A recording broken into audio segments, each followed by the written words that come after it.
I am kind of similar. It's like crazy to admit. But I feel like she just has these qualities that are very like direct and like stern, and she just says it as it is. And I'm no bullshit. So it's like if I don't like something, I say it. So that's definitely those qualities about her is my favorite part about bringing out. Yeah.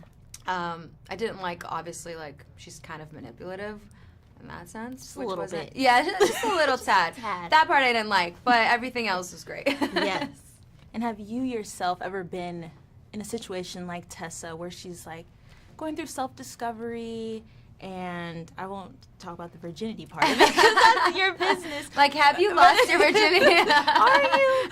Or just, I guess, getting caught up with a guy that maybe wasn't what you normally would go for? Mm-hmm.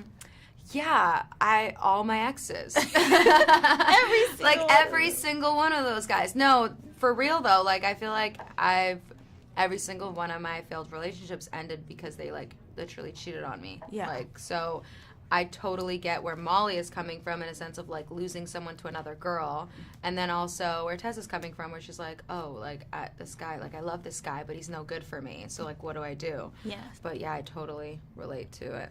So I like saw, you know, through Anna's kind of social media following that like people had created pages for the book and for the movie already, even though it wasn't out.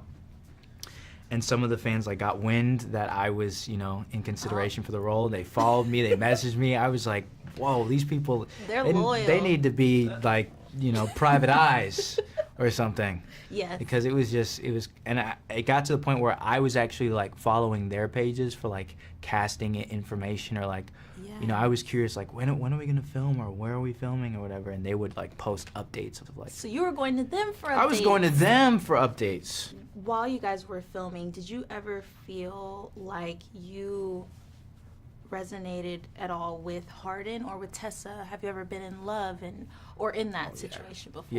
Yeah, and I think that's why one of the reasons why like it has such a huge fan base is like, you know, most people, if not all, can reminisce about a situation where I was in love, or like I had my world rocked in a way that I did not know. Yeah. You know, and so I definitely had that situation a couple of times, but I remember in college when I, you know, had that person that, you know, too. You got it too. I had it. Yeah, that just kind of just rocked your world, and you're like, whoa, you know, I thought I knew what it was, but, you know. Right. I didn't have any idea. I didn't know. I didn't know. I did not know, you know. Have you ever had a relationship like this? And did you handle it in the same way? I think everyone's first love is very up and down, and like it's complicated to know how to handle situations the right way, especially when you're the one in it, and like things just seem so different like when you're the one experiencing it, and it can just be like a lot to handle. So I think my first relationship was definitely bumpy, just like theirs is, but there's something special about like your first true love, and it's like a type of love that you probably won't have again when you first experienced love. So I would say it was similar. After's love story is so honest, and I think that's why so many people connect with the books and are going to love the movie so much, because love is not perfect. It's really hard, and it can feel like the worst thing one day and then the best thing the next day. So I think that, you know, the books and the movie, it portrays that. It's like a true, real love, and I think that's why people relate to it. Speaking of the book, did you read the book before or no? Because there's a huge fan base that I didn't know of. Yeah. It's huge. Yeah, the books have like over 1 billion reads. It's crazy. But I looked at the books after I auditioned for it. Okay. So when I got the audition, that's what like introduced me to After. Yes. But yeah, the fans are so great online. Like there are so many people that are so excited to see the movie, and I can't wait to see their reactions. You have created this thing. I mean, it's huge now. I don't know if you felt like it was going to be as big as it is now when you first started. No, definitely not. Take me back to that first day you started writing the book.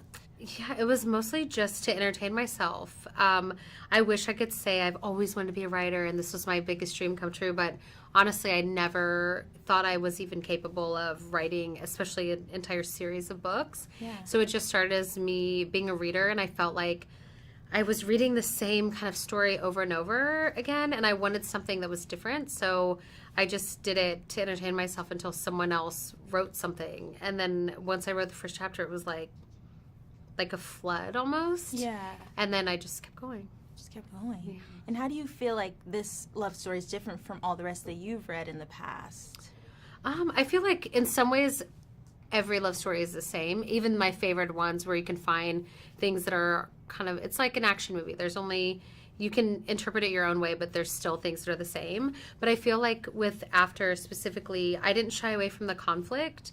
And I feel like sometimes in romance, I'm missing that conflict. I don't like this idea of they meet and then they fall in love and they have one problem, it gets fixed, and everything's fine, because that's not real life. And as much as I love the escapism in romance novels that have that, I just feel like there could be a little more that have more realistic like elements, that people make mistakes and go in cycles. Like with After, it's more of a cycle. They do the same thing and people will say, well, they won't stop doing the same thing. And I'm like, hello, have you ever been in a relationship like this? Because you keep doing the same thing until you either fix it or break up. Yeah.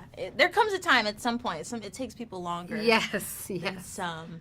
So you didn't shy away from conflict. You also didn't shy away from making sure that we saw consent and safe sex. The condom part was one of my favorite parts. Thank you. Yeah.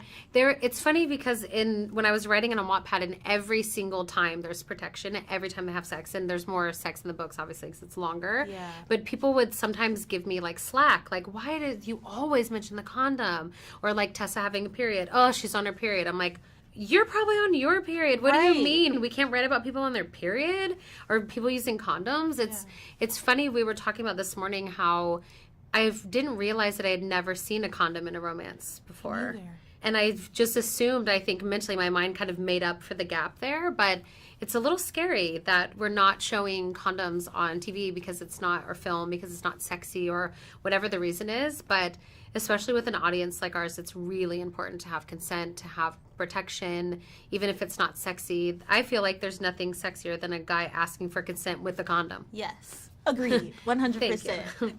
And I love to see that that moment where she lost her virginity, it was not glamorous. It was kind of awkward, and it looked like it might have been a little painful. Yes, yes. Why did you think that was important to show? Because it's real life. I mean, and that's another part of even from the film and the book where people were like, oh, this is painful. And in the book, it's described like way more detailed, obviously, but it's not. Nobody is having sex the first time and feeling this amazing thing. It's like, it's painful. It's like scientifically painful. Yes. So it's just something that, it's weird that we have to glamorize the first time we have sex. It's a strange thing where it has to be, usually even in romance films and books, they're like, it's told from the female perspective, but it's not. Yeah. It's kind of like wish fulfillment for the male because he's having the best time ever and having the girl have an orgasm. It's like, no, that's not what it is. And it's more about the bond between Tessa and Hardin and the trust and the vulnerability there that we really tried to make that apparent and have her like wincing and things that are realistic. Yes. Otherwise, it's like, one, it could be confusing, and two, it's just not real. Yeah, it's fantasy. Yes.